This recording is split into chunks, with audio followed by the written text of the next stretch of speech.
happened in the last 5 years, really since 2000, to make open source telephony very visible. It's been happening for a long time. A lot of projects like Bayon and other things have been going on for ages. But Asterisk was really the catalyst that caused a lot of people to get to start using open telephony. And in the last few years as well, it's good to see that there's a bit of variation coming up.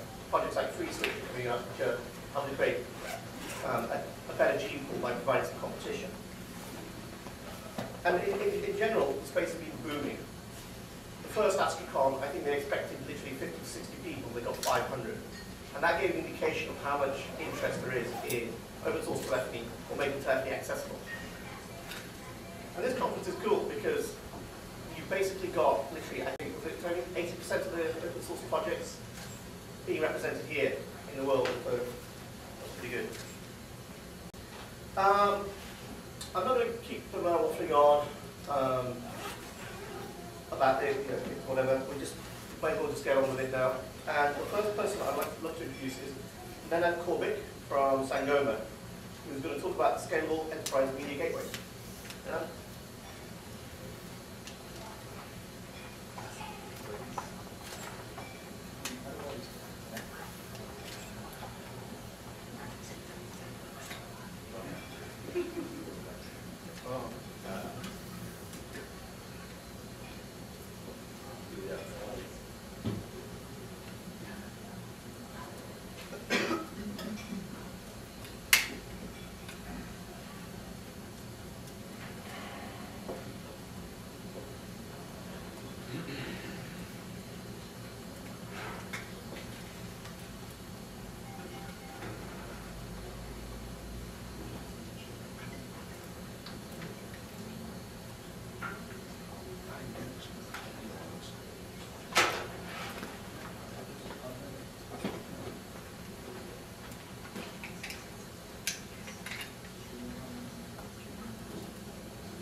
Everybody. My name is Nenad Korbik, and I'm the Chief Software Engineer at Sangoma.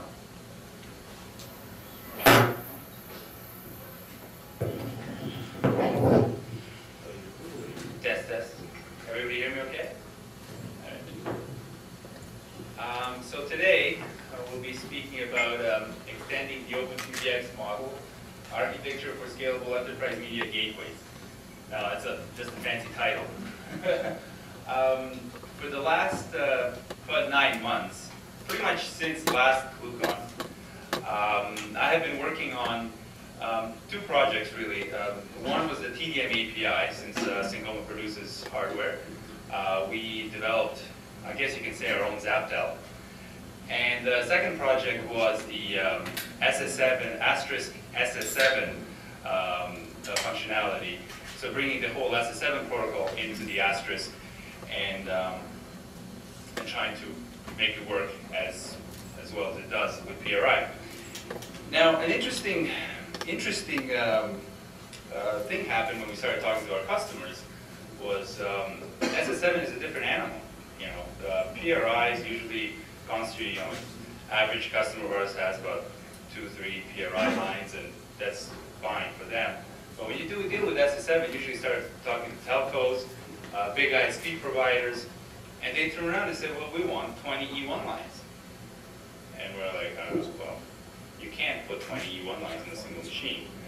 And this whole distributed model of open source PBX has kind of come up, and we have to distribute this somehow. We have to start sharing the load. We have to start doing like the Cisco does, and have a media gateway, and have a signaling gateway, and that signaling gateway can control 10, 20, 30 media gateways. And therefore, we have a distributed model, and much more reliable, much more scalable. So we wanted to do that with Asterisk initially. So with the help of Tony, and our SS7 developer Mike, we have kind of joined up three-way and developed this whole project. So let's start with the existing architecture. We're going to go through what we have today and where we want to go tomorrow. So current soft PBS architecture. Well, we're going to go, we know it's great, we know it works, and it's done great so far. So I'm just going to, this is not to negate at it. This is some limitations of the current architecture.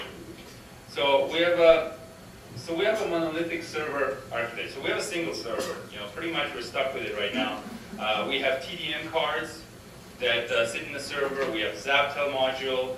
We have the Asterisk, and we have SIP stack. We have H323 stack. We have IX stack. All these stacks are running all on the same machine, right?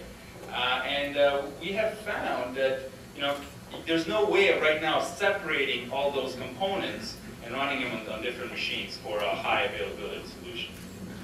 So, and we're stuck with a TDM bottleneck.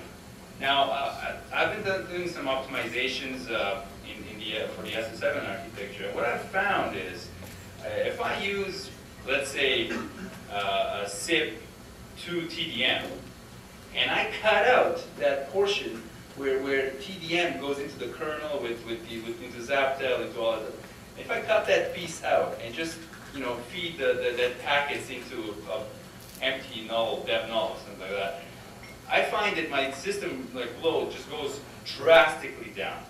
So what that means is that the biggest bottleneck to the existing PBX system is the TDM. And you say, why TDM? Well, TDM drives it connects to the PSTN, and pretty much it's used to packetize voice into 20 milliseconds, 30, 40 milliseconds. And it provides these channels up into the kernel. And out of all the components, it's the most inefficient. Especially in Zaptel's case, where we have a need and requirement for 1 millisecond hardware interrupts. Zaptel, that's how it's been designed, that's the rule. If you want to work with Zaptel, you got to provide it 1 millisecond interrupts per span, right? So let's say now you have 10 spans, 10 E1s or 10 T1s, we got 10,000 interrupts per second. These are hard interrupts per second running on this box. So right there, your scalability, just goes right down the drain. So you won't even get to, our current limitation, I think, is about 8 T1s. Some people done more, but 8 T1s without software echo canceling. That's the current limitation. So there's got to be another way to do it. So again, the need for 10 times or greater E1s customers, how do we go about doing that? Another thing with our current PBX, we kind of mentioned that a little right now, is there a vast code duplication happening right now in the, we're still in the infancy of open source telephony, and there's about, if you go to voipinfo.org and you look at SIP stacks, you'll see about 10 SIP stacks, 10 RTP stacks, and that's not a bad thing, which one's better, it's up to the user. But right now, if you want to work with Asterisk, you got to use Asterisk SIP stack. If you want to work with FreeSwitch, well, FreeSwitch is a bad example because FreeSwitch was designed to be modular and take different stacks. So FreeSwitch doesn't have its own SIP stack. If you want to use the 8, you got to use the 8 SIP stack. Opal has their own SIP stack. SIPX, which one do we use? So there is no way of right now kind of just, we like Asterisk for dial plan and switching. does that very well. It has very nice voice conferencing. That's all great. We love it for that. But we don't really like the Asterisk SIP-Stack. Well, I want to put something else in there, right? Because I really want to, want to run a business. So those are kind of limitations right now as well with the current design.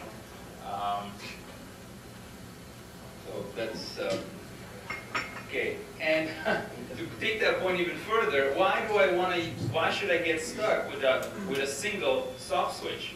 Why should I get stuck with Asterisk? Maybe Sofa switch comes along, and it may be better, right? So why don't I just have the capability of just leaving all the other components that work well, but pulling off Asterisk and throwing in Sofa switch, or pulling off Sofa switch, throwing in free switch.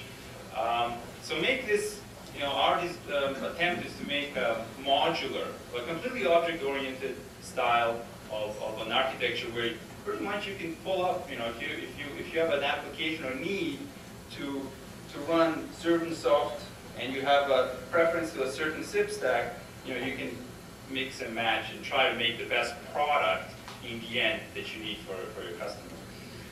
So these are the kind of points that could be improved upon. So this is the current standard. Everybody knows this. Very simple and architecture. We have Asterisk and a simple CHAN SIP that talks to the internet, and CHAN ZAP that goes ahead and talks to Zaptel and the TDM hardware. Zaptel is in the kernel space. Another how would I say, the impede scalability in Zaptel is the point that every channel is a kernel device. So let's say you have 100 channels, you're going to have dev zap 1, 2, 3, 4, 5, 6, 7, all the way to 100. Now that is also extremely inefficient when you go with high scalability. Because if you have 400 channels in the kernel and you're trying to read all those 400 channels at the same time, you're dead. I mean, the kernel would just go through the context switching, and you're going from user space to kernel space all the time. 400 IOCTL calls running at the same time. The whole context switch penalty from the kernel to user space will kill you. So that's another limitation of the Zaptel architecture. And to be said, my TDM API exactly works the same way right now. Yate has actually proven this. Yate runs on top of Sangoma, but it uses one pipe per span. And what they have found is they're running 21 T1s right now. So they're holding the record right now of scalability. On a single machine, they're running 21. Why? Because they have, for 8 E1s or 8 E1s right now, or 20 E1s, they only have 20 pipes into the kernel. Not 20 times 32, right? So they just scale much better. And also, they don't use 1 millisecond interrupt. They use 20, 30 millisecond interrupts. So they've already proven that it's possible to go 20, 30 even E1s if we tune those parameters for high availability. So that is the second next upgrade, I guess, that we're looking down. Unfortunately, though, Zaptel is locked. I mean, right? I don't know if people are going to do that in Zaptel, or if that's even a priority. I mean, that's not. I mean, these are for, again, this is in the market for big systems. Okay, so something else, distributed model. Okay, so starters response to a business need to provide the carrier-grade SS7 interface to Asterisk, and then it needs to support 10 plus C1s. Now, and again, another great thing about SS7 is that it has this signaling server architecture and media architecture. So a signaling server, like an SS7 engine, if you get from a telco, you would get like two channels on a T1 or E1, and then those 2 channels will run 100 media channels. So it's no more you get one T1, channel 24 is PRI. No. So you get one T1, one channel with the F-link, and then you get 20 T1 E1s, all voice, right? And now that one channel drives the signaling for all those other voice channels. And so that's another switch. Now Zaptel has something like that with but we have taken it to, I guess, another level with the airflow. So how are we going to distribute this? How can we separate the components out of the current model? And on the last year's conference right here, Craig Sutherland from the author of Opal talked about Woomera, and nobody knew what Woomera was. At least I didn't know. And turns out that he created Woomera as a TDM or a simple voice socket. It has basic commands. It uses place call, clear call, answer, standard call telephony commands in it. And it's very, very simple, and it's used to connect different VoIP modules, so SIP, H223. So Woomera protocol, it uses TCP control socket and UDP for media socket. Now, that looks, some people say, well, isn't that SIP? Well, yeah, but it's much, much simpler than that. So we decided to design a generic driver for Asterisk using Woomera. So the concept is, let's have one channel driver. Why do we have to have a channel driver for SIP? Why do we have a channel driver for Zapper? Why do we have to have a channel driver? We have 100 different channel drivers for, so if we had a single channel driver, and we do a really, really good job at it, and we really stress test it, we really make it, bulletproof, the chance of us making a bulletproof code on a single channel driver is much better than on 10 of them, right? So reduce the code duplication. So how would it look like? Well, it would look like something like this. Same asterisk could be X Chan SIP standard, but instead of Chan Zap, now we have Chan Woomera, and this is where Tony Minisali created Chan Woomera originally. He laid out the code for it. So what we thought, well, as soon as we saw Chan Woomera, we're like, wait a second, that's running IP. Well, that means they don't have to sit on the same server anymore, do they? Asterisk box can actually sit on another server, and the whole TDM, and as we said, the most computer-intensive part can sit on another machine. And now Asterisk only has to work with sockets, which are very, very efficient. So similar, so now as you can see, well, libPRI, for example, doesn't have to sit there in Asterisk anymore. So the Asterisk will do now what it's meant to be doing, and that's switching calls, doing dial plan, doing fancy architectures for VoIP. It doesn't have to handle all the bottom TDM stuff anymore.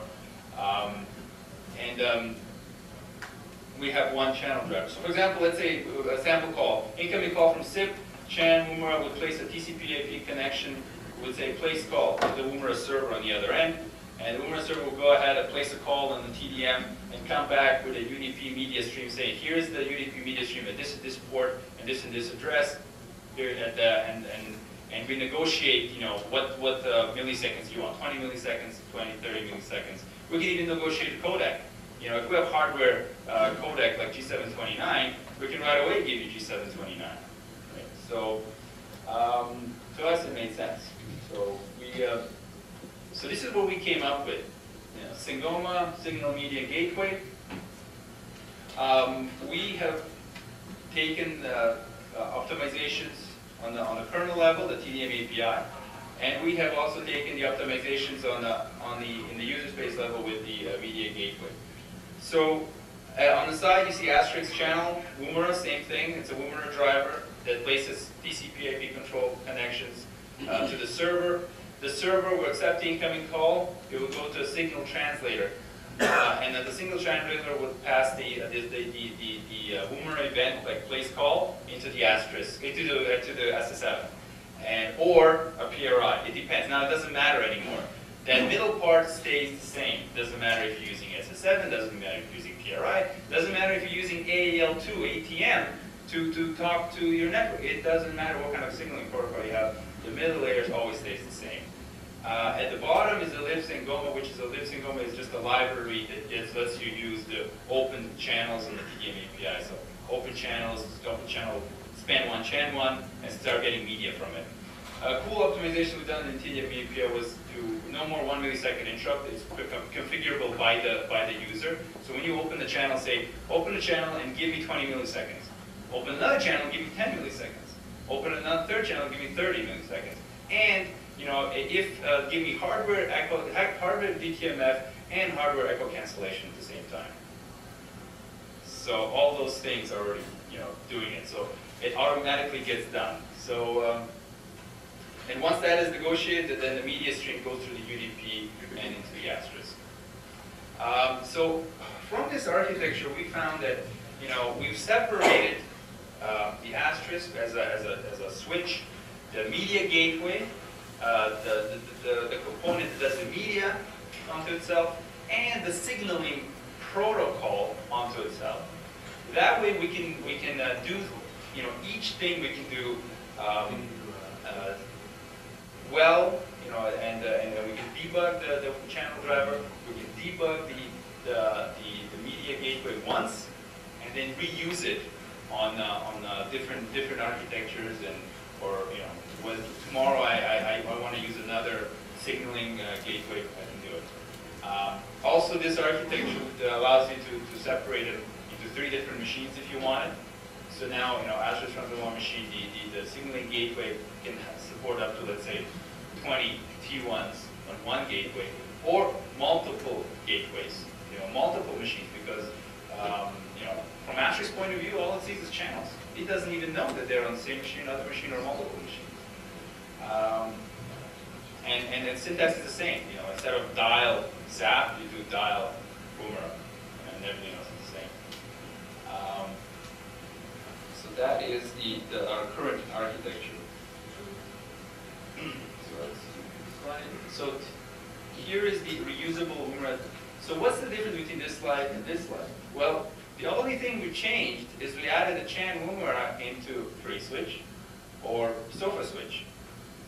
So right now, we're already seeing that we can take all the existing code right now that we have done, that we've spent 9 months debugging, and trying to make it scalable for architectures of 20 plus T1, T1, and let's say Asterisk, the customer doesn't want to use Asterisk. Well, great, we have free switch.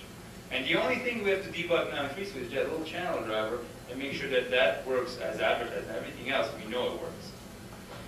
An interesting byproduct of this architecture, and this is a little controversial, is that every component here that is being connected through a socket. And what that means is that a byproduct is you get around the GPL license. So, for example, Asterisk, for example, we didn't write our SS7 engine. The SS7 engine is a commercial grade SS7 engine. It's an actual product. So we were able to take an SS7 product, not written from scratch, but a product that's been in the industry for a long time, and just interface to it. So automatically we have years worth of experience in the SS7 world, connected to the whole Asterisk model. So that's another byproduct. We can now mix and match binary modules into free switch, Asterisk, open switch, regardless. And we could use binary components if we wanted. So here's a simple PRI implementation of Boomerang. So we have open source PBX, Asterisk, C8, free switch, whatever it is, with a Boomerang socket to the media gateway. And the media gateway translates Boomerang events to the PRI stack. Now, a cool thing with this is that now we're able to use different PRI stacks. Now, I can use PRI if I want to, but there are other PRI stacks. There are commercial grade PRI stacks out there. And, for example, BISDN has a PRI stack from the BISDN project, and we were able to actually integrate fully the BISDN stack into this model.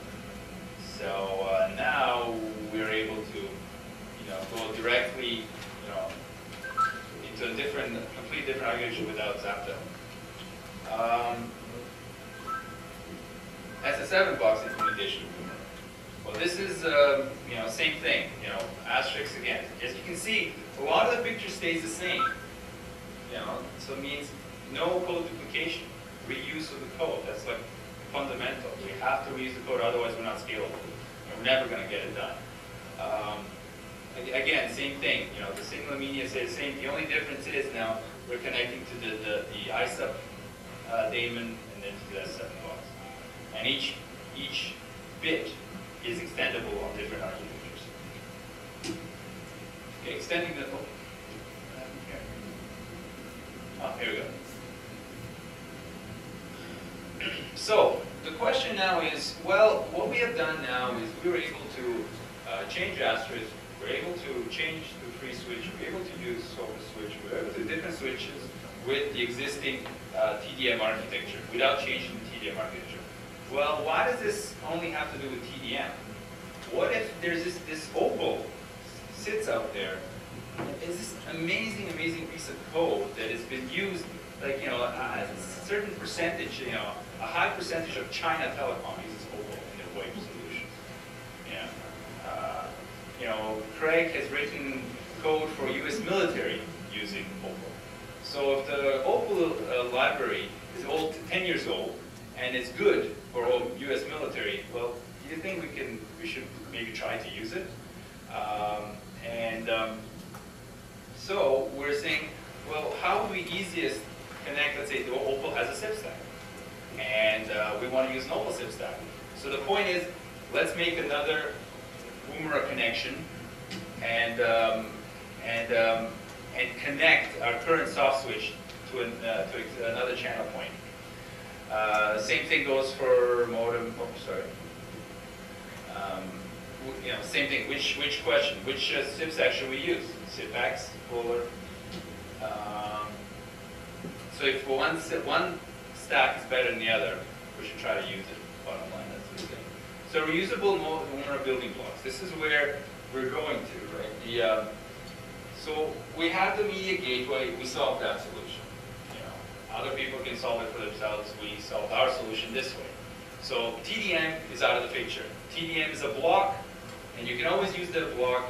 It's debugged, it's scalable, and we guarantee it's going to work for 20 T1s, E1s, no issues there. Asterisk, now what we can't guarantee is SIP. I can't guarantee that the SIP stack in Asterisk will work to a customer.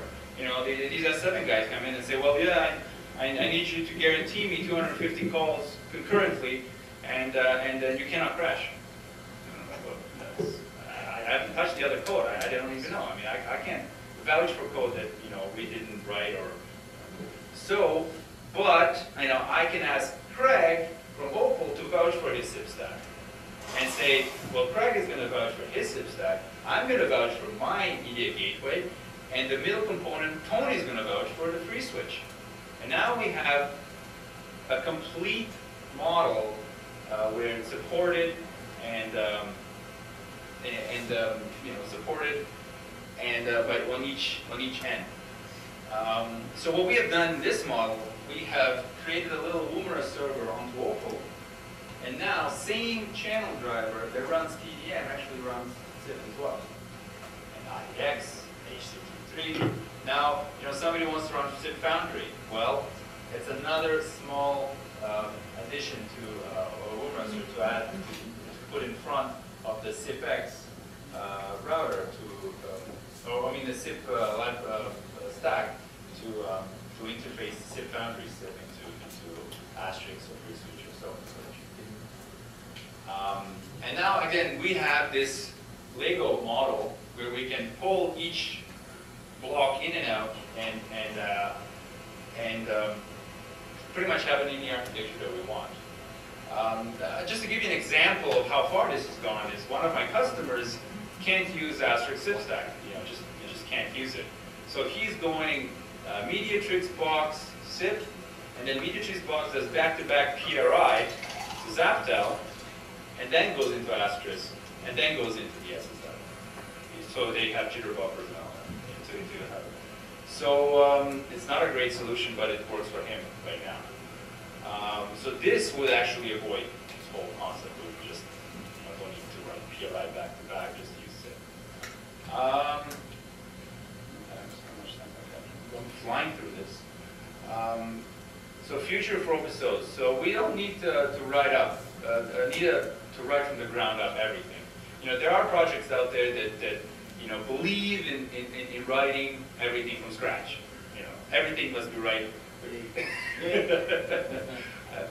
But you know, other some projects there are like everything that cannot be. I think it has to be organic, and that's fine. You know, but we don't have that much time. We have customers that need a turnaround. They want this yesterday. So use existing projects, bits that do well, and just add new functionality organically. If there's a better implementation, plug it in. Okay, same principle. The new, you probably hear a lot about this new switches that are coming around. This model, like when Tony created, by the way, so Tony did these media gateway and the channel number, Tony laid out the architecture for it. I gave him the props for that. And we actually taken that, and you know, it's one of those 10-90 rule in coding. You know, it takes me 10% of the time to write it and 90% of the time to debug it. So, we're getting to the short strokes of it now. But after Tony finished the media gateway for Sangoma, he actually started writing the FreeSwitch. And FreeSwitch has a lot of those concepts built in. You know, the concept of I'm just going to make a great switch. That's all I want to do. And I want to make my modules, I'm not going to write a single piece of protocols such as SIB or H3 or IX. There's too many of them out there. And I'm just going to have an open interface to them, and I'm just going to interface other people's protocols onto the switch. So that's what the FreeSwitch and SOFA switch is designed for. SOFA switch, for example, is the open Opal-based switch, and the same principle. I mean, he went to the nth degree. That's Derek over there. He went to the nth degree to actually break down the VoIP architecture to the smallest level, where he has a thing called voice recorder or answering machine. And that answering machine is used for not just answering machine, but for what's it called? I just lost the word. Yeah, recording and the multiple people. Conference. Conference. There we go. That's the word. Conference. Yes. So. So that small building block is reused all over the place. So that's, I mean, going fanatically to the point of never ever reusing code. So we're looking forward to that one as well, to come and test it.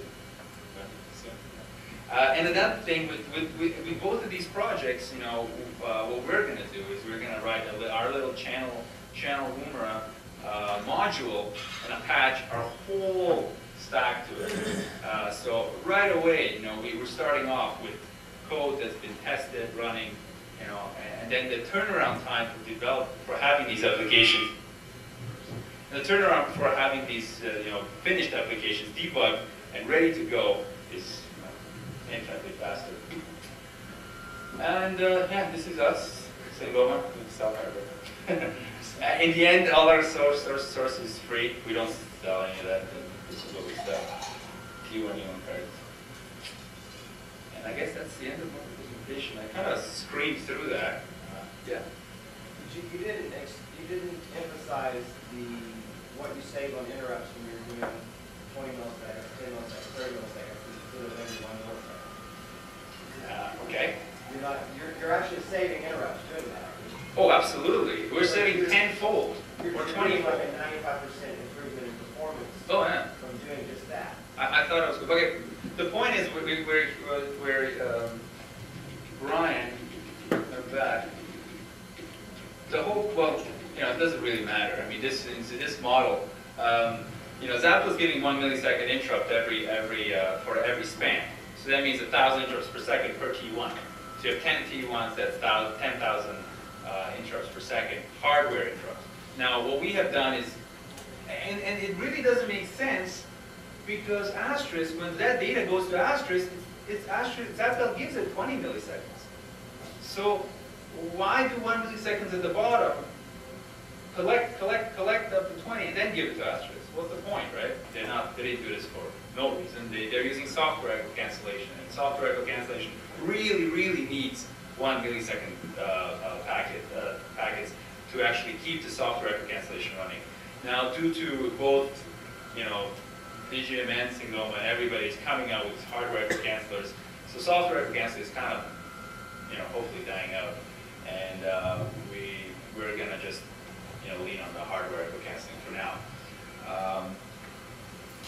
Not to say, I mean, once, when we get like, when the norm is for the computing is 8 processor, machine, software echo cancelling might come back, but in this current market, hardware is still needed for that. But when we go ahead, and so, going back to the whole concept, 1 millisecond interrupts, when we will do 20 milliseconds, that means we offloaded the system 20 times in relation to the interrupts. So, we get something like 50 interrupts per second, 100 interrupts per second instead of 1,000. So it's a huge improvement in the whole flow of data through the kernel and especially with that optimization plus one channel instead of one channel per span instead of one channel one kernel device per span instead of one kernel device per each channel allows you to do what Gate is doing now, which is 21 T1s, E1s on a single machine.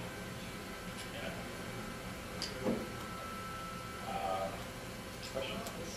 Can you comment about fault tolerance and the Ramirez protocol? Let's go back to this. Fault tolerance in terms of. Like, well, in your architecture, you have 3 machines. If one of them were to go down, will you be able to connect to another machine? Yes, the fault tolerance comes in. Well, actually, it's kind of built into SS7. Look, if you lose that machine, you lose that machine, right? So Asterisk would just lose those channels, period, right? And that whole context that you have in Asterisk lost. So if that machine goes down, now you could have one of those balanced machines with a watchdog, and since you're using IP, now we're getting to the standard IP. If this IP address goes down, this guy, switch to another machine with the same IP addresses, and you're back up and running. So you're going to lose those calls, but that context is still actively running. The beauty of this model also is that the SS7 machine, okay, if you look at a completely distributed model, let's say, we have an SS7 engine running as its own server. Cross-linked together, 2 SS7 boxes running together as one on the same two machines. So one machine goes down, the SS7 box still running, didn't feel a thing. The second machine goes down, well, but so the SS7 is completely fault tolerant. Then okay, let's go through SS7 model here. So the SS7 sends the using IP. We can actually SS7 can break up the kick ranges. When you say kick, an SS7 channel is a kick, CIC, channel identifier. So we can say, okay, to this first media gateway, send channels from 1 to 100. To the second media gateway, send channels from 101 to 200. To the third media gateway, send channels from 300 to 400. So now we have separated, instead of all channels going to all one machine, we actually, from the telco, we're right away splitting up and having one machine handling 100 channels, the other thing machine handling another. So if that machine goes down, we still have 200 channels left that are all still up and running. And all the other machines would just get if you made a call and you go into that context, you get fast busy or ingestion. And same way, now it's completely separate. We don't have to run Asterisk on a different machine now. We can keep run Asterisk and as media gate with the same machine and just use and duplicate those. So the point is, you never want to run 20 T1s on the one machine. It doesn't matter if you can. I mean, the point is, you're just asking for trouble. If that single machine goes down, that's a lot of calls going down. So why not put 8 E1s on a single machine and just duplicate those machines? So that way, that machine, you only lose that many calls at the same time. So when customers come to me and say, I want 20, you want on the same machine, I say, no, you don't. Trust me, you really don't. I think the second argument you can make is the current status of the hardware is that the hardware is more reliable than software by an order of magnitude, and that you can run a rolling upgrade of your hardware. All right, that machine is 3 years old, replace it. And what's the cost of the hardware? Not as much as your software going down. Yeah. Especially the hardware's getting really cheap now. I have customers buying a dual Xeon from eBay for $1,000. Any more questions? Yeah. Yes, sir. You've essentially put another layer of abstraction in place over the existing protocol stacks and so on. Yeah. Presumably that means that you lose quite a lot of the fine-grained control that you might have if you dealt with the underlying protocol stacks directly. Fine. I'm talking about things like mapping SS7 clearing codes to ISDN ones and things like that. Actually, we've done that. They are fully mapped. Okay. All SS7 codes are fully mapped into so Asterisk, if SS7 gives me a release code saying, channel unavailable, Asterisk will get. If you looked at Asterisk channel release codes, they're like this big. Mm-hmm. So we've actually gone on and mapped all those release codes in there. Look, nothing is for free, right? Nothing in this world for free. So there's always positive and negative. Would you run this kind of a fancy architecture for one T1, one E1? Well, Probably not. probably not. Why? You already have a working Asterisk thing that runs great. One E1, you wouldn't, right? But if you want 20, well, now we're talking a different story. So there is that line of, cross where, when does this start to make really good sense? But I wouldn't say so, because Boomerang is such an expandable protocol that really, when you say you do an invite in SIP, for example, you just attach the whole invite in there with any kind of. And we were able to successfully, I don't know if anybody's familiar with this SS7, but IAM message. It's a bit stuff message. So every bit means something in IAM message. And it's like, hundreds of bytes. So that means you have actually literally hundreds and hundreds of options in there. And we were successfully able to narrow all that down to maybe 10, 15, fields that need to be passed on to Asterisk for Asterisk to be able to support all features of it. Yeah. So it's a very expandable thing protocol that we can use. We haven't run into any kind of limitations yet. Any more questions? All right, well,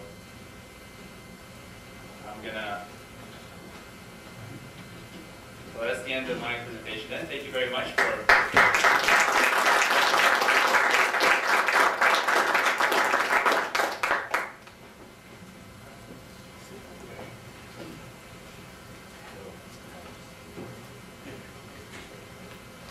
And by the way, this is running in the field. My name is Derek Smithies. I'm all the way here from New Zealand. I've had 24 hours flight time. I'm not retired. But don't worry, I got a full dose of coffee this morning and I'm thoroughly awake. Many of you will be aware of the saying that a programmer is a tool for turning caffeine into code. I suppose I could change it into a programmer as a developer is a tool for turning caffeine into presentations. I'm going to talk about PWS, OpenHTTP3, and Opal. These three names are the names of libraries which have come out of the work of Craig Sutherland and Robert Johnblock. Apologies to Robert for his pronunciation. The primary, I'll talk about my involvement in this project and where I fit in as the talk proceeds. The code base, the home web page is www.openHTTP3. That was the initial home page of the project. And they had and that was an active website, and they had active code there. Then about the year 2000, 2001, whatever, the project was bought over by Philips, which is an American firm, who had an internet telephony phone service providing model, and they use OpenHTTP for that. That company sort of dropped out of that service market, and it's kind of unfortunate really, and that OpenHTTP website has continued to stay, but it hasn't been maintained. Craig has set up www.boxgrassshare.org, speak freely, and it's very, very vibrant, and that is the homepage of the project. Robert is now working full-time for a separate company, and he sort of dabbles now in OpenHTTP or Opal. Craig is the primary developer. Unfortunately, Craig has family issues at the moment, and he was not able to come. Because I've been involved in this project for the last 6 years, he asked me to do his talk on his behalf, and I thank him for that. I work for a firm called Internet Technologies, and I'll put their name at the bottom of the slide. Internet Technologies, I'll talk about that further later when I talk about Cycleswitch and what they're after. You'll see also at the bottom of the slide, I've put the word Boxgrassshare, which is a reminder of that website that Craig has set up, and that is the homepage of the project. You want to talk to me?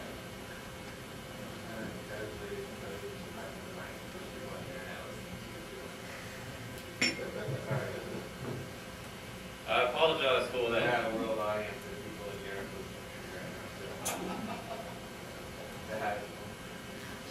Alright. Now I'm going to talk about the libraries PWL, OpenHTTP, and Opal. The prime director Craig Southern and Robert John Wood. That is the lesson you do need to get a hold of. The talk is divided into two parts. What are these libraries? How do they fit together? How do I use them? What are the key points? And you're going to talk about coding approaches and how do I use it? And then a couple of housekeeping points which I mentioned at the end, along with acknowledgements and so on. We move on to the next slide. Alright. Key library in the whole project is PWLib. PWLib provides an instruction layer. So it hides the complexity of the different OSs. It provides classes like for threads, for strings, for lists, for sockets. And these classes hide all that complexity in Windows and Linux and BSD and Mac. So that in your code which uses these libraries, you should not be required to use hash, if-def Windows, if-def Linux. You have none of those pre-compiler switches. It makes your code much, much cleaner.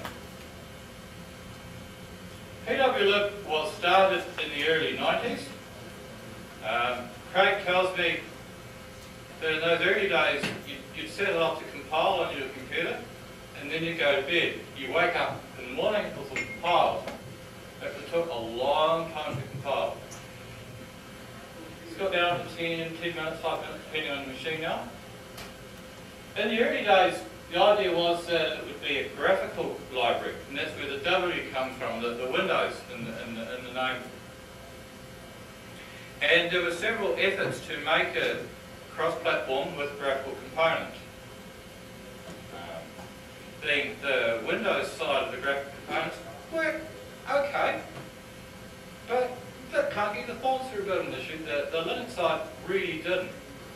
And kind of unfortunate really, and it didn't really work, and there's a lot of other things to be done.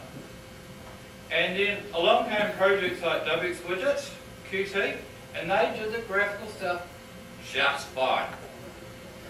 Well, no need to reinvent the wheel. They'd already done a better job than Craig or Robert could do. And so the graphical components have been deprecated in PWLib, and they're no longer recommended to be used. Quite and why. You can use them. I wouldn't. It's quite possible to write PWLib applications which only use PWLib that don't use those OpenHTTP or Opal libraries. I have done that, and Craig's done that. There are example PWLib applications in the CVS tree. These serve many purposes. One of them is for pure test functions. There are applications there, for example, to test the operation of threads, to test the operation of strings and lists and so on. I've written a test application which, in the space of an hour, will launch and destroy millions and millions of threads.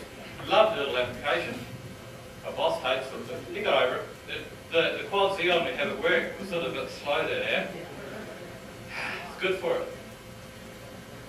PWLib is MPL, and that is the license that it will stay.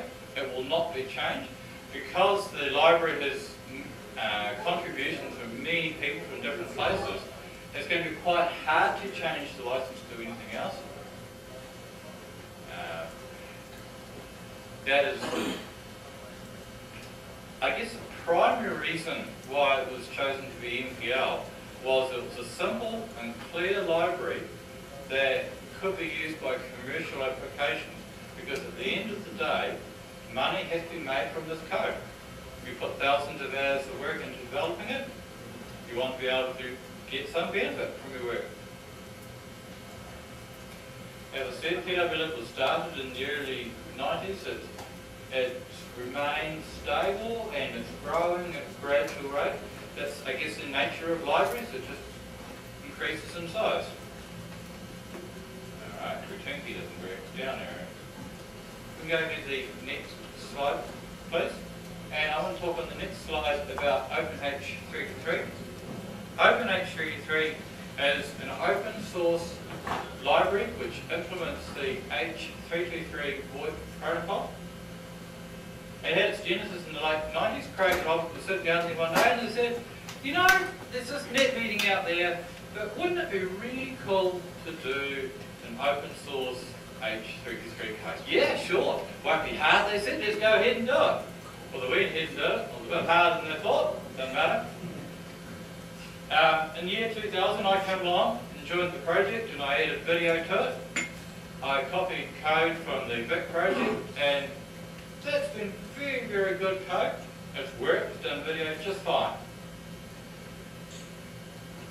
There have been a number of projects which have spawned as a result of the OpenH33 library, which I've listed there, which have endeavoured to provide a graphical interface that implements OpenH33, that provides a video and voice interface. Some of these projects are still here today. I'm sure most of you are familiar with No Meeting, or Akiga as it is now known. No Meeting is one of the 6 known desktop applications of the prime desktop applications. There are projects, there's the K-Meeting, or K Conference as it used to be known. That is a project that we work with Bud Millwood. I think it's sort of failed a bit and they struggled a lot with the threading model. I'm going to talk later on and talk about the issues of threading and some of the problems that, some of the ways of overcoming those issues. The MyPhone project is a very important project that provides OpenH33 a graphical environment for Windows, and it works very well. The iPhone is not a graphical environment, it's more of a testing program, OpenAM. OpenAM is a very interesting project because it does do video now, it does do voice, and it sends the data from audio or video to a file, which you can later extract. Well, it is an answering machine, so you do expect it to go right to the file. OpenMCU is a conferencing tool, and that works very well. That has now been updated to do video and voice. OpenMCU was the genesis of an idea. Craig was sitting there and said, you know, wouldn't it be possible for one application to handle multiple calls at the same time? We won't implement the full H323 conferencing protocol, we'll just have multiple calls and we'll glue the audio from all the calls together. And so they did. And it was a conferencing application which worked very well. And there are a number of commercial projects who have taken hold of that, extended it, and are selling services on that. OpenPhone. OpenPhone is a bit of a confusing name because there are actually 2 OpenPhone projects. There's the OpenPhone, which was primarily the Microsoft Windows-based things that used the Microsoft Windows components in PWLib to provide a graphical interface. But with the deprecation of those components, Robert Jonglot has written a WX Widgets application. He wrote it solely for for Windows. That's fine. He had only a Windows system in front of him, so that's what he did. With a little bit of work, it was extended to do Linux also. About 5 hours of work to find the right compile switches and change a few compile, a few lines of code. And that works fine under Windows. X-Meeting is a Macintosh project. It is focused solely on being Macintosh. One of the issues that you have in designing and doing is that if it's for Windows, then ideally you want to have some integration with the other Windows components for address book and contact list. Or if it's for Macintosh, it wants to look and use the Macintosh address book. You want it to look native to that operating system. You want cut and paste to work between applications. So it would be nice to do cut and paste between your notepad and your application. And pure Windows applications, and so it's quite hard to make an application that will compile and run natively, this one application that will compile and run natively on 3 different OSs and interact with all the other applications on that OS. But one of the troubles with writing software is it's not until you've written it that you go, oh, I did that wrong. And there were some mistakes in OpenH33, and they said, well, let's move on, let's do it better. Let's do something which does more, that handles other protocols well. So if we move on to the next slide, we will talk about the Opal library. And this is the answer to all our prayers, as it were. Opal stands for Open Phone Abstraction Library, and it is an endeavour to abstract out the differences between the different protocols. It will also abstract out the differences between the different sound devices, and I'm going to talk about the sound devices later on. It is the successor for the OpenH33 library, as I said, and it solves many of the problems. The Opal library implements the H33 protocol. They copied and pasted all of OpenH33 into the new class architecture of Opal. It implements the X2 protocol. I wrote that code. Internet Technology sponsored that work. And it implements the SIP protocol. Craig and Robert wrote the SIP code themselves. They weren't able to use an existing SIP stack. The X2 code currently compiles under Windows, compiles under Linux. There's a guy in New Zealand, Stephen Cook is his name, and he has written registration for the X library, and that will be implemented soon.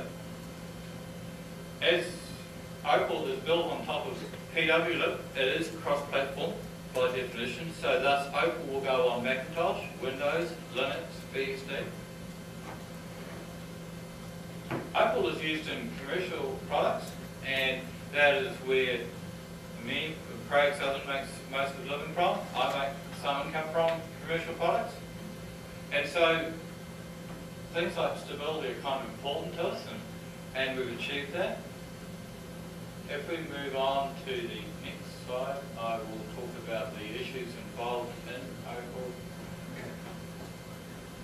Opal is threaded. We have embraced the threaded paradigm. There is a lot of threads in Opal. One illustration of the high use of threads in Opal: when a call closes down, a thread is created. That thread will close down that call, and then that thread will exit. There is one thread created to close each call. This was a significant change from OpenH33 library. The OpenH33 library used one thread to close down all calls, which sounds okay on the surface, but has the problem. Suppose one call ends abruptly, the network cable is unplugged.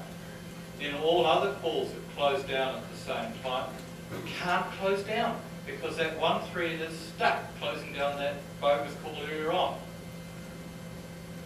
Opal has a much cleaner, much more modular design. It is now much more possible to use individual components from the Opal library on their own. For example, if you want to use a jitter buffer out of Opal but don't want the VoIP and you don't want the RTP, you can. If you want to use codecs on their own, you can. if you want, one of the other things from Opal is that we have, there's a much, because that modularity that I talked about also allows you to easily gateway between protocols. So you can gateway between H33 and SIP with 100 or so lines. There is an example application in the Opal tree which illustrates gatewaying between H33 and SIP. And at this stage, I'm going to do a dig at X because that's the code I wrote. It is not so good for gatewaying between H33 and X. And the reason for that, on the X call to line, it specifies the remote context. The notion of the remote context, you don't get that so much in H33. It's not there in those other two big protocols. And so when you gateway from H33 to X, well, what context does it go into? It's unfortunate. I suppose you can do it the other direction, H33 to X. No, X to H33 quite easily because you don't, the context issues disappear. Opal has support for telephony cards. There are two cards at the moment that are supported. That's the QuickNet card, which has sort of dropped out of use now. I don't know if they're still making it, and I don't know if the driver works under 2.6 kernel. So there's also the Voicetronics card, and that works fine under Opal. Like PWLib, Opal is written under the NPL license, and Opal is C++, just as PWLib is. One of the frequently asked questions to the list, can we change it to C? Can we remove PWLib? No. Is the answer. The sun rises in the morning, the sun sets in the morning, those are absolutes. We will not be changing the license, we will not be changing the language it was written in. Those are also absolutes. If we change to the next slide, we can talk more about Opal. One of the goals in writing Opal is that we will maximise code reuse. The use of the copy and paste button to copy 20 lines or 30 or 100 lines of code that we're fine over there to a new place, that is not going to happen. We will not copy and paste code. We will reuse code. And that does make for clearer code. It makes for less that you've got to maintain. We'll also argue that it makes for more reliability. You don't repeat the same mistakes over and over again. Once you fix that bit of code, it's fixed for all the places that use it. When Opal was written, it was documented using Doxygen, and as far as possible, we have endeavoured to keep documentation up to date. Doxygen is used everywhere. You will see full and complete Doxygen comments over each procedure in most.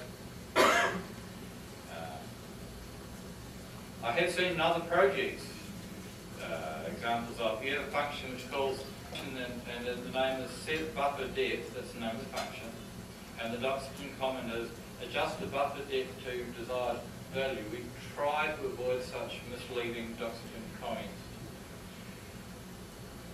Also in Opal we have made as much as possible so that classes can be altered.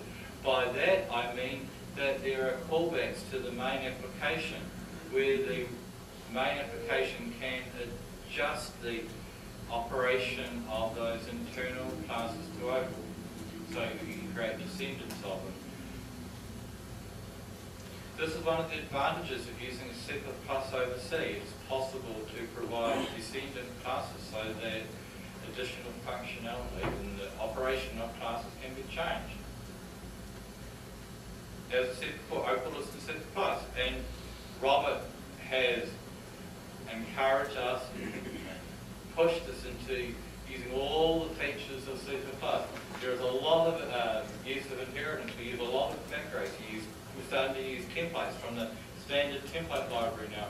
There is many examples of operator overloading. And in all cases, the code is designed for readability. Very rarely will you see examples of 1- and 2-letter variable names. Very rarely will you see examples of not variable name. Instead, you will see if variable name equals 0.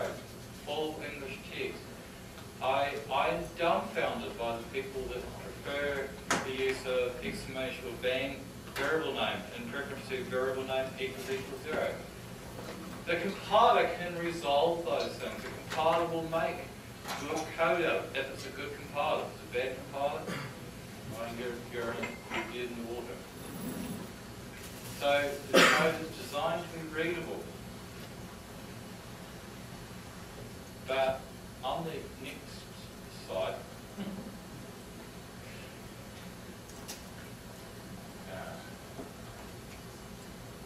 later on I'm going to talk about some issues that we have using Opal.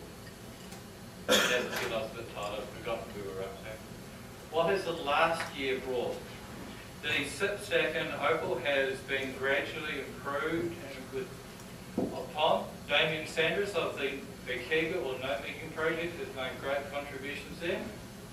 There are little fixes for this and that. We've seen the advent of plug-in codecs. That's plug-in audio codecs, it's plug-in video codecs. Plug-in codecs are great. They are necessary. It makes it easy for people to implement a codec like G723 or G729, and so that, I'll use the illustration of Ekiga. Ekiga comes with GSM. Ekiga comes with G711 and speaks, and G726. But many people want to use it with G723, G723.1, and G729. So they install no meeting on their box, they go away, they buy the appropriate codec license, and they can run their particular codec. What plugin codecs also do is it forces the API that the library uses to talk to the codec. It means that there is only one API. It means that there is no variant. It's always consistent, which is great for programmers. It means that you know how it's going to work, because there is only one way that it will work. Simon Horn has done some great work with H.460. He reported in a recent post to the list, I've now got messaging, text messaging, using H.460 between two different Opal nodes. The patch list on SourceForge has been allowed to grow recently. Some issues in the management of it. Craig reports that he's trimmed it right back to the bare minimum. And by trimming it back to the bare minimum, I mean he has implemented the patches. He has not said, this is no good, and deleted them. As I said before, the X2 protocol has been implemented and registration works. Stephen Cook also did work on media on hold, media on music on hold, media. He did something there, good work. That work was sponsored by the Google Summer of Code.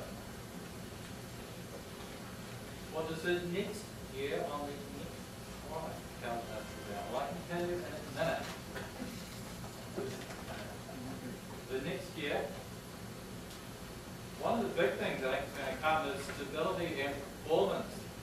The key developers of the library are now getting dual core boxes on their desk. Dual core boxes are great.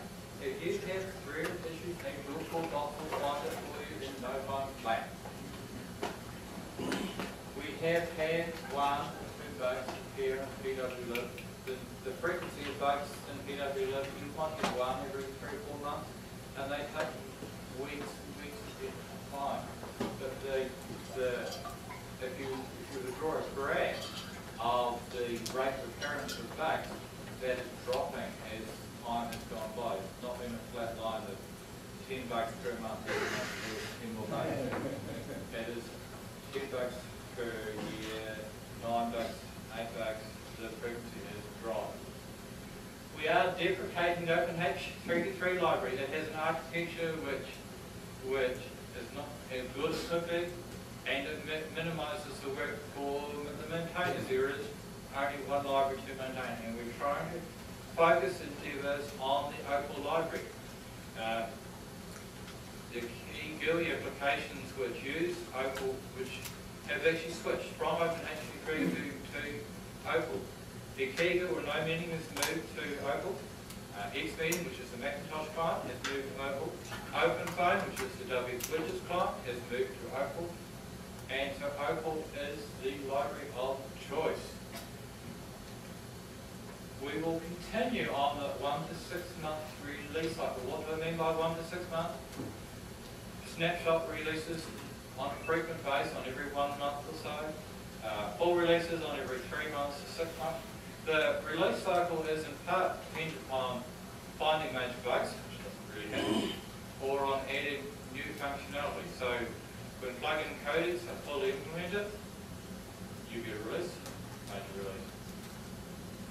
One of the other things that's happened is aggregation, socket aggregation. What do I mean by that? For high call volumes, hundreds of concurrent calls, the 3D model in Peterbilt doesn't fit that well. Unfortunate. In future years, I suspect that's not going to be such a major problem, but at the moment, people are complaining about the number of threads used. So there is an aggregation code, which Craig has in the current snapshot, which will be in the next release, that is stable, that will reduce the number of threads used. The control threads, which do very little work, will be aggregated from currently one,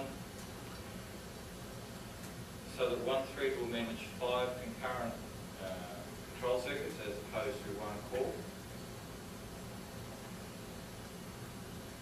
The difficulty with gluing multiple threads together is suppose the user decides to extend what a control thread does, and he adds on additional work like opening and closing databases and modifying it. That is unfortunate. If he does that, it won't work so well. But for the current approach, we do very little work in each media control thread. The aggregation is going to work just fine. I'll see next slide. I would note that I'm using a Windows 2000 laptop, and that was Fox given, and that's what I use, and that's the nature of the program we use, the available tools to hand. One of the complaints that people make is that Opal or OpenHTTP or PW is hard to follow. It is very hard to follow, and that is understandable. But I think it's a bit of an unfair comment.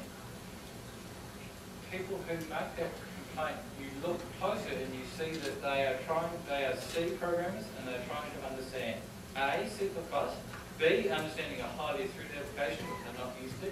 They're trying to understand a VoIP protocol at the same time, and they're also trying to understand code which is written to use most of C++ functionality. Of course it's going to be hard to understand when you have a system like that. However, as in all hard problems, divide and conquer. You do need to split the task of understanding it. Should be split up into small brain-sized chunks, if you like. And there are easy ways of doing it. As I said before, there are example applications in PWLib. You look at the example application and you then only have to learn about a subset at a time. It is not immediate. Actually, that is bad English. One of my bugbears is people that use double negatives in code. So you have a variable called not instantaneous, and then you'll see something you bang not instantaneous. And yes, you can work it out for 5 seconds or so. Why not say it is avoid the use of the double negatives. It is a slow process to learn it. It takes effort and time. That's unfortunate. I do not. Some discussion has been in the list on how we can make it easier for people to pick up on. One of the purposes of the site at boxcrasher.org is to provide a host of documents, a very extensive fact, a very vibrant mail list. There is a vast range of sample applications to read. We learn by example as programmers. And as I said before, there are many applications for you to have a look at. And it just takes time. I mean, if you put it another way, you have 500,000 lines of code in the whole project. Well, of course it's going to take time to get to know the layout and to follow the logic and how it's used. And that's one of the bugbears that I have with the comment, read the source flu. Well, yeah, you can read the source, but is it in 500,000 lines of code? How long does it take me to read 500,000 lines of code? At 1 minute per line, or 5 seconds per line, do the math, and it's going to take you a year. So that's the part of the goal at voxrussia.org. There are things to help make it simple. We've tried to make that code readable. On the next slide, I'll talk about the classes that are in Opal. The key class in Opal is the Opal Manager. The Opal Manager class describes there is one instance of this class per application. And that is the class which you will use to hook onto your GUI. That is a class that will handle the interpretation of a command line. It is not expected that you will have multiple instances of this class in your application. You can try, good luck to you. The Opal endpoint. There is one instance of this class for each protocol that you support. So if you're going to have 3 concurrent protocols, so X, H33, and SIP, then there's going to be at least 3 Opal endpoint instances. There is one Opal connection, well, actually, in fact, there's 2. The Opal connection, there is at least one of these per call that is in the system. In actual fact, there's 2 Opal connection classes used per connection and per call that are. So if you have 20 active H33 to SIP calls, then you're going to have 40 instances of the Opal connection class. The Opal call class describes one concurrent call. So if you have 20 active calls, you have one instance of the Opal call class. The Opal media stream and the Opal patch describe the jitter buffer and the codec. Now you will note that these classes, in their names, they are the lowest level. They are protocol independent. And so you can use them without worrying about, well, I'm managing this endpoint. Is it an H33 or is it a SIP? It doesn't matter. You will use it the same way. But when it comes to protocol on the next slide, what happens when you have protocol? How do you implement protocol? As I said before, you will still have your Opal manager. Next week you have to send it over. And then you will have either an H33 or an X2 or a SIP endpoint. And the H33 endpoint class, for instance, will manage issues associated with H33 calls. So the H33 endpoint will hold information about the gatekeeper. The X endpoint holds information about all concurrent registrations. The H33 connection will hold information about one concurrent H33 call. The X connection will be the same, and so for the SIP connection. It is not up to a connection class to worry about what is going on in another call. That is not the done way. You've heard the comment on micromanagement. You know what a micromanagement is? When your boss says, I want to know when you go to toilet, I want to know what you have for lunch. That's not acceptable. Where your boss knows everything about you. All your boss needs to know is, I'm doing my job, I'm doing it this way, and I'm getting it done. And it's the same here in the layout of the Opal classes, that each class has its own specific job, and it doesn't get its fingers in other areas. Now, the next class talks about the Opal call. The Opal call is a very interesting class. And the Opal call on the next slide is glue. It will join 2 different connections together. You have, this I haven't mentioned before, the PC-SS connection. That is the PC sound system connection. So that for Ikega, for example, is managing an H33 call. There will be an H33 connection and a PC sound system connection. and those two connections are glued together. And that is the one example of gatewaying from one protocol to another. You're gatewaying from the H33 protocol to the PC sound system.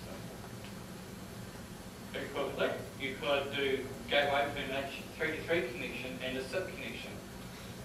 And those two connection instances are glued together by the open pool structure.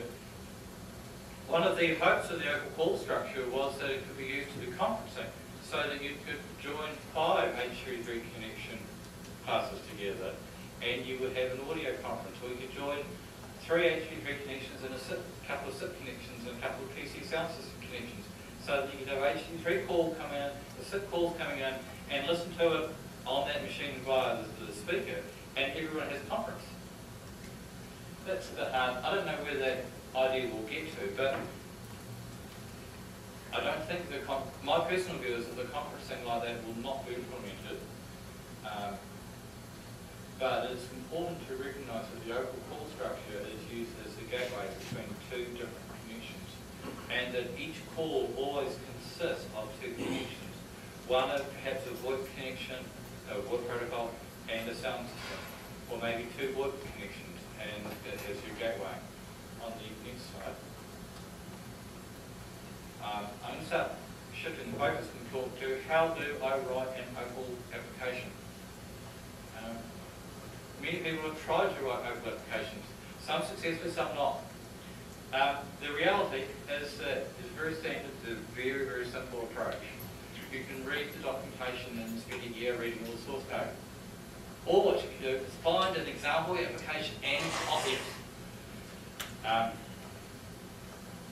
The idea is you choose your application you're going to copy, and you look around at different applications, you find an application that is close to what you want, and you copy that. I have wondered, at looking back over the range of applications which are available, I mentioned a large list of them, and there are others that I've forgotten to mention. If you look at the class structure, the variable names, and the coding style, it would appear that some people have copied current MPL applications, they've copied it and relabeled it as GPL modified.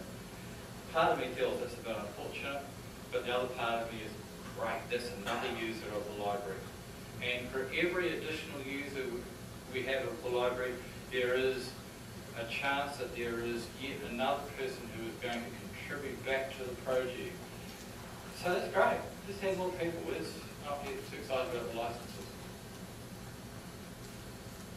When you write that application, you've copied your the example application you're going to use, and you've modified it, changed your license.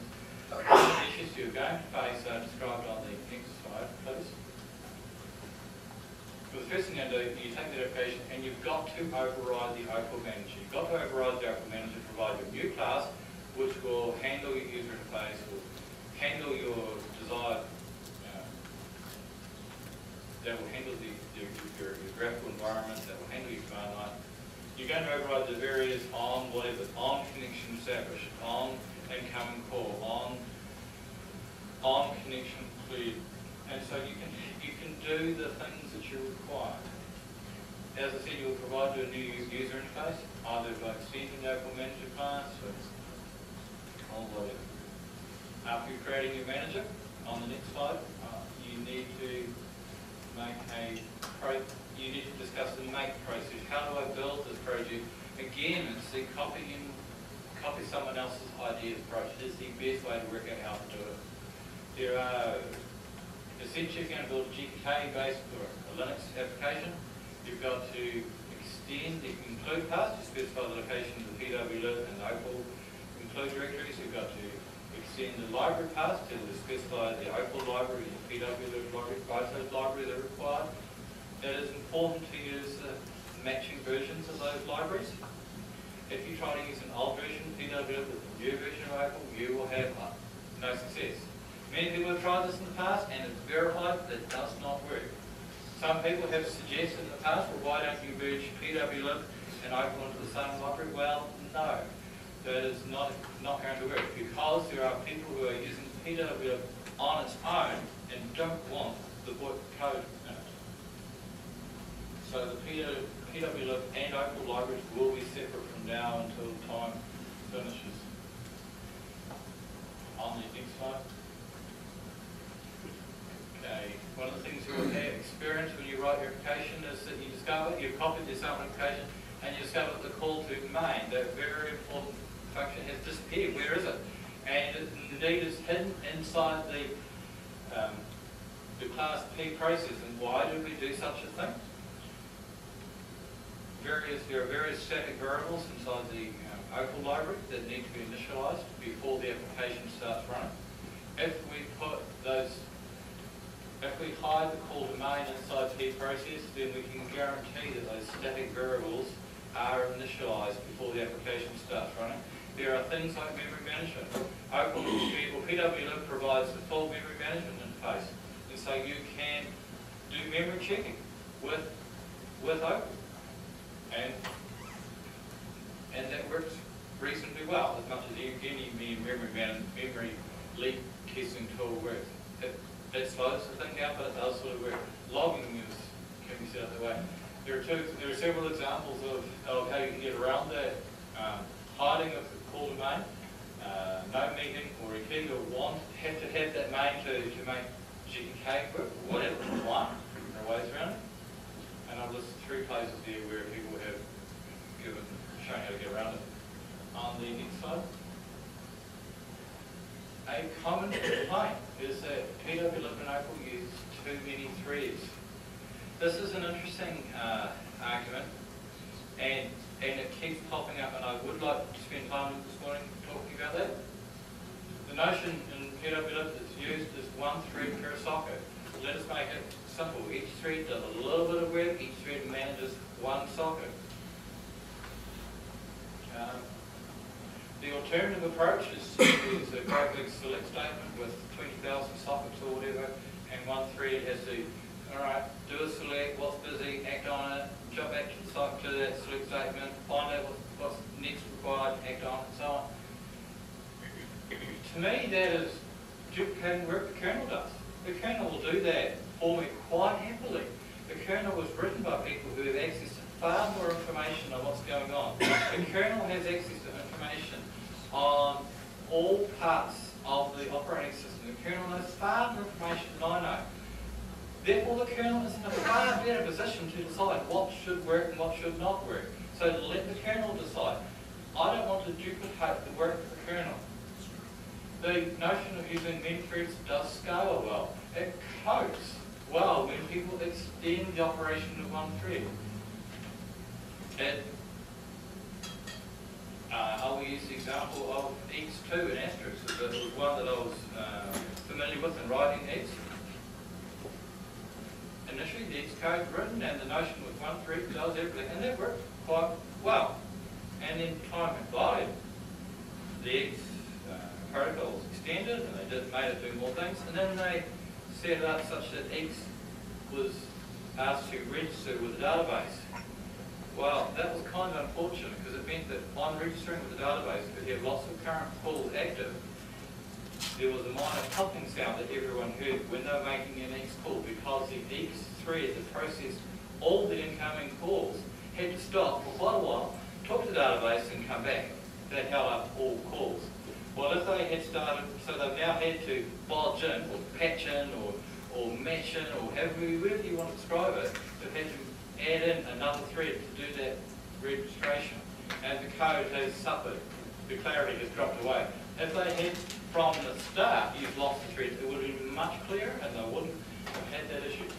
Lots of threads does scale well. One of the interesting things we know is that multi-core CPUs are here now.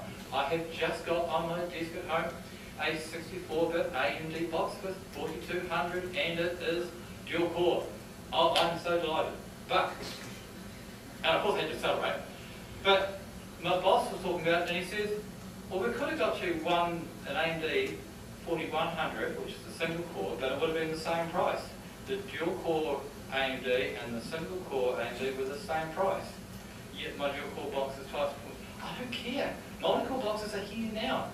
And some have 8-core and 16-core processors coming.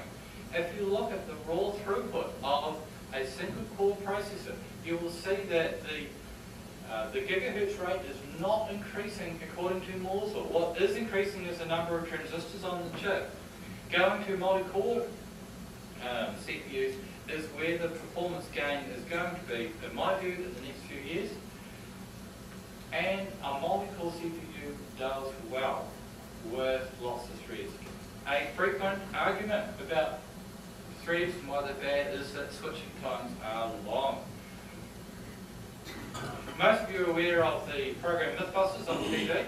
I have yet to see the version where they go through some of the Linux myths that should be debunked. But switching times is one of those ones that should be debunked. We have had years and years and years of development in PS3 and that code.